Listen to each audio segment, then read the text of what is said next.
आजा। हाथ तो पकड़ो।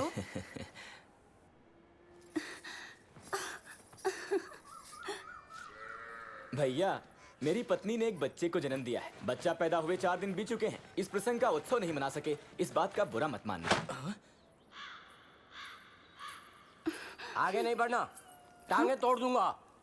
कहा था पीहर जा रही हूँ, पूर्णिमा को गई और अमावस्या के बाद लौटी है। ये क्या गोलमाल है? इसमें गोलमाल कहाँ से हो गया? बहन को बच्चा हुआ है, पता है ना?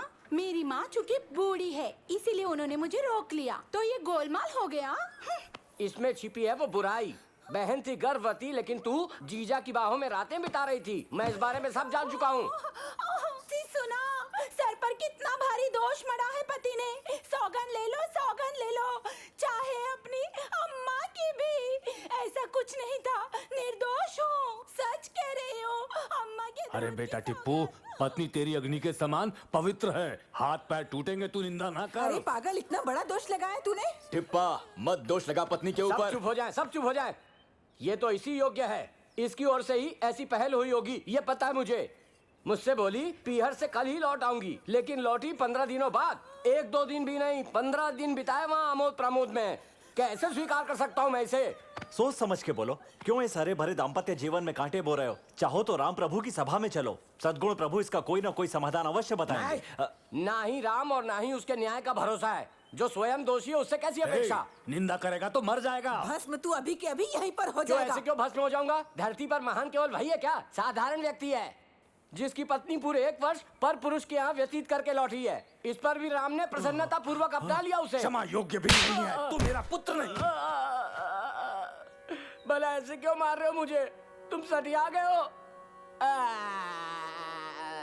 सच कहा है मैंने, झूठ नहीं।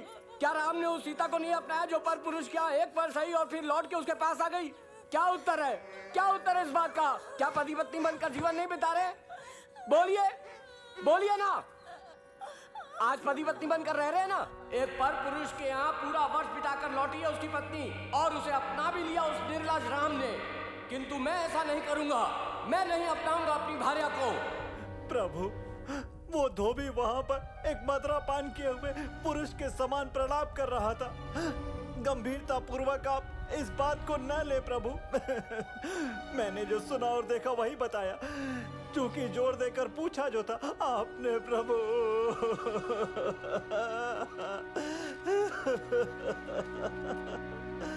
नहीं,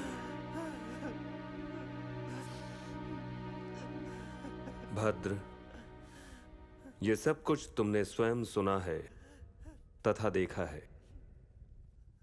कोई है? जी प्रभु। लक्ष्मण, भरत, शत्रुघ्न को यहां पर तुरंत बुलाया जाए। जो आज्ञा प्रभु। भद्र, अब तुम भी जा सकते हो।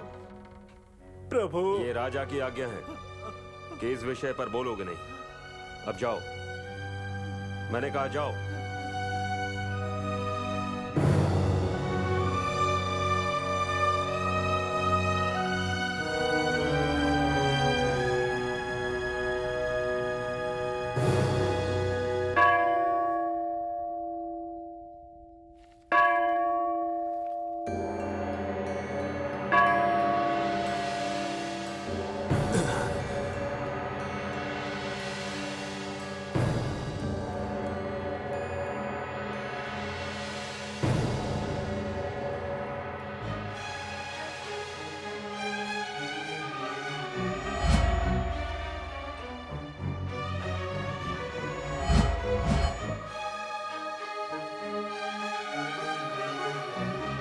सीता, सीता,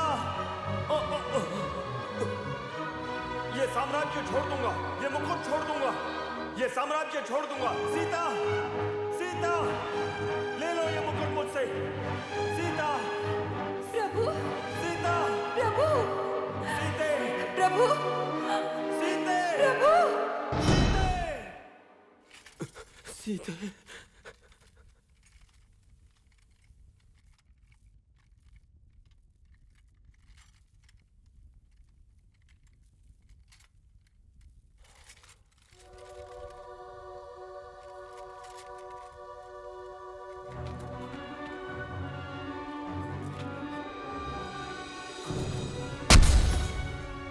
छोड़ दूंगा। इस सिंहासन से मुक्त करो, इस राज्य से मुक्त करो। सीता मुझे दे दो। सीते, सीते। भैया सीता माता यहीं पर हैं, साथ में ही हैं और सकुशल हैं। कैसे सकुशल होगी लक्ष्मण? अब नहीं होने वाली। ये सारा दोष मेरे भाग्य का है। सीते, सीते।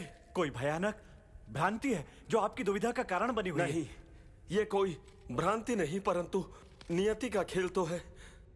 नहीं भूलने वाला हूँ। सीता से मैं दूर कभी नहीं हो पाऊंगा। सीते, सीते। भैया, भैया, सीते। हे भ्राताओं,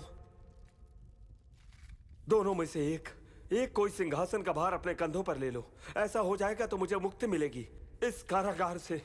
सीता मेरा जीवन है, अलग अलग होकर नहीं जी पाऊंगा। अलग होने का कोई प्रश्न ही नहीं है, ऐसा मत बोलिए। कुछ भी समझ नहीं पाए हम तो। कैसी विचित्र बातें बोल रहे हैं। कोई विचित्र बात नहीं, सत्य बोला है। भरत, कल मैं राज्याभिषेक कराऊंगा ही तुम्हारा सूर्य के जब दर्शन होंगे। सीता के साथ उसके पश्चात वन की ओर प्रस्थान करूंगा। अशुभ विचार क्यों मन में उठ रहे हैं? देखिए, इस आवेश को छोड़ें और शांत रहें। शांत कैसे रहूं? या तो सीता का परित्याग करना है, नहीं तो सिंहासन मुझे छोड़ना है। भैया, सीता माता का परित्याग कोई गंभीर बात है? हाँ भ्राता, बहुत गंभीर बात है। घोर से भी घोर लांछन हम पर लगा है। हमारा सूर्य वंश घने काले बादलों से घिर गया है। हमारी प्रतिष्ठा कलंकित हो गई और धूल में जा मिली। भाई, भैया, भरत, ये बात कैसे बताऊं? मेरी अयोध्या में बसे पुरुष की जब अपनी ही भार्या चरित्रहीन लगी तो घर से निकाल दिया। कारण पूछे जाने पर वो बोला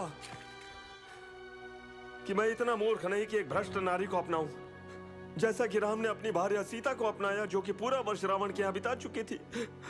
पर उस मूर्ख राम ने उसे पवित्र मान लिया। ये दोष लगाने वाला कौन है वो व्यक्ति? उसकी चलती सांसें बंद कर दूंगा मैं। कल कोई और कहेगा किस किस की सांसें बंद करोगे लक्ष्मण? भैया सुनो, सच बात है या झूठ, लेकिन प्रजा को तो विश्वास हो चुका होगा। जो भार्या भ्रष्ट है उसको अपनाने की बात करेंगे तो कोई भी व्यक्ति आगे नहीं बढ़ेगा उसे अपनाने को। सारे ही खड़े होंगे, सर झुकाए हुए, मूर्ति बने हुए। लक्ष्मण, अग्नि परीक्षा द्वारा सिद्ध हुई थी न पवित्रता? अग्नि परीक्षा यहां नहीं हुई, लंका राज्य में हुई, जिसका आभास यहां की प्रजा को नहीं। भरत, ये उनकी भावना और उनका निर्णय भी है। राजा तो दास है अपनी प्रजा का कर्तव्य से बंधा हुआ। प्रजा का विश्वास तथा निर्णय तो सर्वोपरि है और ना ही इसका कोई दूसरा विकल्प है। तो एक मार्ग चुनना होगा ही मुझे। पत्नी या फिर राज्य का परित्याग तो निश्चित है। यही मार्ग है केवल। तुम सब मुझे राज्य बंधन से मुक्त करो। सीता चाहिए मुझे। सीता ही है मेरे प्राण। सीता के बिना तो राम अधूरा है। मैं जी नहीं सकूंगा। इतनी प्रार्थना है छोटे भाइयों से कि तुम दोनों में से कोई भार अपने कांधे पर ले लो इस साम्राज्य का और मुझे मुक्ति दे दो। कर दो ना ये उपकार सीता और राम पर। यदि सीता राम बिछड़ गए तो पाप के भागी बनोगे। मुझे मुक्त करके वन में जाने दो भाई। भैया, हम में से कोई इस योग्य नहीं कि धारण कर सके ये मुकुट। नहीं, ये उचित है। ये सामर्थ्य हम में तो नहीं। यदि जो आपका आदेश हो कि अग्नि में कूद जाओ तो कूद जाएंगे। सच में तो आपके अनुयायी हैं हम। आगे नहीं, हम पीछे चलेंगे। मेरे अनुयायी हो, आगे नहीं मेरे पीछे, ये झूठ है। मेरे अनुयायी नहीं हो तुम, दूत हो मृत्यु के। कहते हो भ्राता, जब उसी भ्राता को लपटों में सुलगता देखोगे तो वो सेवा प्रेम होगा। ठीक है, मेरे अनुयायी, पीछे चलने वाले, आदेश सुन लो मेरा। लक्ष्मण, प्रातः वन लेकर जाओ अपनी भाभी को और वहीं छोड़ दो। इसी जगत माता के जन्म से भूमि पवित्र हुई है। इसी माता के विवाह से ही रघुवंश में प्रसन्नता की ज्योत जली। इसी सीता माता का नाम जपकर पापों से मुक्ति मिलती है मनुष्य।